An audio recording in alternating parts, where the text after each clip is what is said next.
जय हिंद दोस्तों। यदि आप तैयारी कर रहे हैं अग्निवीर भर्ती, आर्मी भर्ती की, तो ये वीडियो आपके लिए बहुत ही ज़्यादा यूज़फुल होने वाला है। जीके और जीएस की जो हमारी सीरीज़ चल रही थी, इसका आज पार्ट 3 हम लोग देखेंगे। तो आइए देखते हैं जीके के 15 प्रश्नों में से पहला प्रश्न। राज्यसभा सदस्यों की अधिकतम संख्या कितनी हो सकती है? राज्यसभा में जो सीटें हैं उसकी अधिकतम संख्या कितनी हो सकती है? तो इसका जो आंसर हो जाएगा वो हो जाएगा 250। वर्तमान पूछेगा तो आप बता देंगे कि इस समय वर्तमान में 245 है, लेकिन अधिकतम कितनी हो सकती है? तो 250 हो सकती है। राष्ट्रपति को उसके पद की शपथ कौन दिलाता है? जब भारत में राष्ट्रपति बनता है तो उसको शपथ कौन दिलाता है? अभी हाल ही में राष्ट्रपति का अपने यहाँ चुनाव हुआ है, द्रौपदी मुर्मू जी जो भारत की नई राष्ट्रपति बनी है। तो ये प्रश्न इम्पोर्टेंट भी हो जाता है कि राष्ट्रपति को शपथ कौन दिलाता है। तो भारत का मुख्य न्यायाधीश, जो भी उस समय भारत का मुख्य न्यायाधीश होगा, वो राष्ट्रपति को उसके पद की शपथ दिलाएगा। अगला प्रश्न देखते हैं। विश्व का सर्वाधिक ऊंचा जलप्रपात कौन सा है? विश्व का सर्वाधिक ऊंचा जलप्रपात कौन सा है? तो इसका जो आंसर हो जाएगा वो हो जाएगा एंजिल जलप्रपात। क्या हो जाएगा? एंजिल जलप्रपात हो जाएगा। और ये किस नदी पे है? तो ये कैरोना नदी पे है। अगला देखते हैं। मालाबार तट कहाँ स्थित है? मालाबार तट कहाँ स्थित है? तो ये स्थित है केरल में। अगला देखते हैं।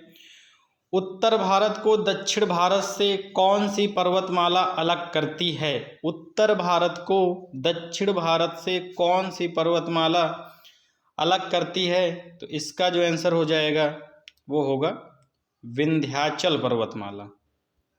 अगला देखते हैं।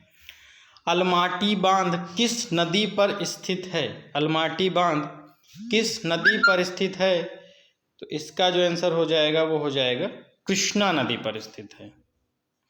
अगला देखते हैं। भारत में हरित क्रांति की शुरुआत कब हुई थी? तो इसका जो आंसर हो जाएगा वो हो जाएगा 1966-67। और भारत में हरित क्रांति का जनक किसे कहा जाता है? तो MS स्वामीनाथन आप कह सकते हैं, क्योंकि ये भी प्रश्न पूछा जाता है। MS स्वामीनाथन को कहते हैं। अगला देखते हैं। भारत में सबसे ज़्यादा वर्षा किस मानसून से होती है? तो इसका जो आंसर हो जाएगा वो होगा दक्षिण पश्चिम मानसून से। भारत में सबसे ज़्यादा वर्षा होती है दक्षिण पश्चिम मानसून से। बांग्लादेश की संसद का क्या नाम है? विभिन्न देशों में संसद का अलग अलग नाम है, उसी में पूछ रहा है। तो बांग्लादेश का जो संसद का नाम है वो है जातीय संसद। क्या है? जातीय संसद। इसी तरह राष्ट्रीय पंचायत किसका है? ये भी इम्पोर्टेंट है, पूछता है। तो ये है आपके नेपाल का। अगर कांग्रेस पूछे तो ये किसका है? ये हो जाएगा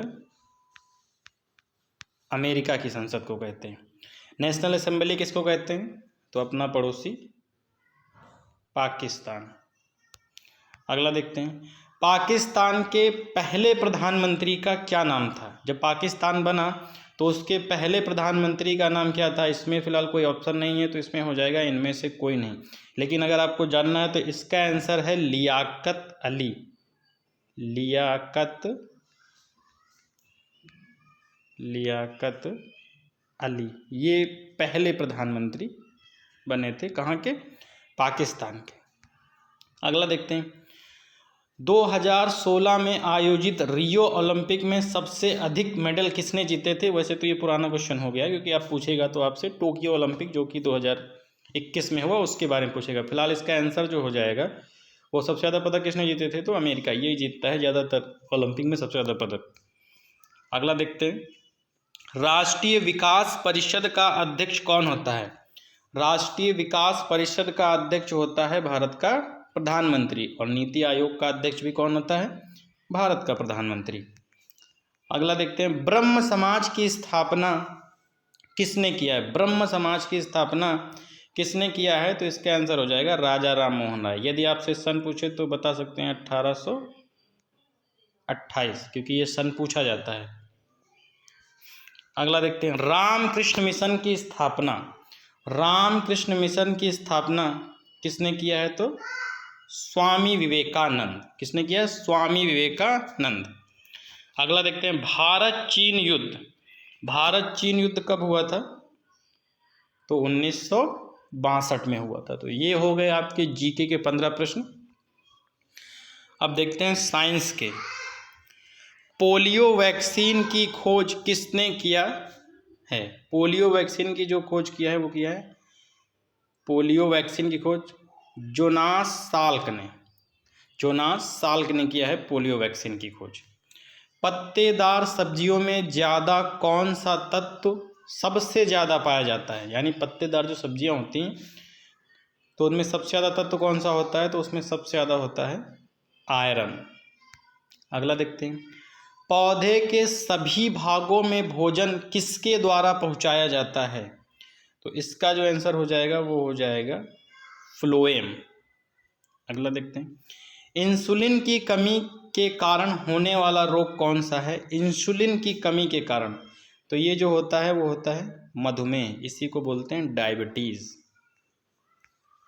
नेत्र दान में नेत्र के किस भाग को दान किया जाता है? जब मनुष्य आंखें दान करता है तो उसमें किस भाग को जो दान करता है? तो वो कार्निया को दान करता है।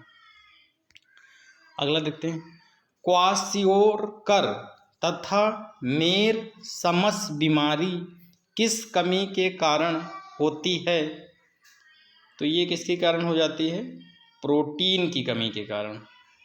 अगला देखते हैं, पानी की गंदगी से फैलने वाला रोग कौन सा है? पानी की गंदगी से फैलने वाला रोग कौन सा है? तो ये कौन सा है? टाइफाइड है। कभी कभी पूछता है टाइफाइड शरीर के किस अंग को प्रभावित करता है? तो आप कहेंगे कि आंत को प्रभावित करता है। और अगर पूछे ये टाइफाइड कौन सा रोगवाहक है? तो आप कहेंगे जीवाणु से होता है ये, यानी बैक्टीरिया से। रक्त दाब मापने वाला यंत्र कौन सा है? रक्त दाब मापने वाला यंत्र कौन सा है? तो स्फिग्नोमैनोमीटर। मानव शरीर का तापमान केल्विन में कितना होता है? मानव शरीर का तापमान केल्विन में कितना होता है? 310 केल्विन। लेंस की क्षमता किस में मापते हैं? लेंस की क्षमता किस में मापते हैं? तो इसको जो मापते हैं वो डेसिबल में मापते हैं।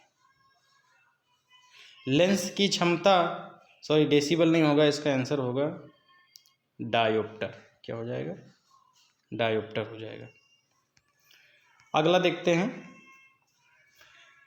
परमाणु बम का सिद्धांत किस सिद्धांत पे आधारित है? तो इसका जो आंसर हो जाएगा, परमाणु बम कहेगा तो आप कहेंगे नाभिकीय विखंडन। अगर कहता हाइड्रोजन बम तो कहते नाभिकीय संलयन। अगला प्रश्न देखते हैं, वसा में कौन सा विटामिन घुलनशील होता है? वसा में कौन सा विटामिन घुलनशील होता है? तो देखो बी और सी होते हैं जल में, बाकी ए डी ई के ये सब किस में होते हैं? वसा में होते हैं। तो इसका आंसर यहाँ पे हो जाएगा विटामिन ए। अगला देखते हैं, कुपोषण किसके कारण होता है? कुपोषण का शिकार हो जाते हैं बच्चे, तो कहता है कुपोषण होता किसके कारण है? तो इसका जो आंसर हो जाएगा प्रोटीन की कमी हो जाती है। अगला देखते हैं, पारा किस का अयस्क है? किस धातु का अयस्क है पारा? तो इसका जो आंसर हो जाएगा सिनेवा।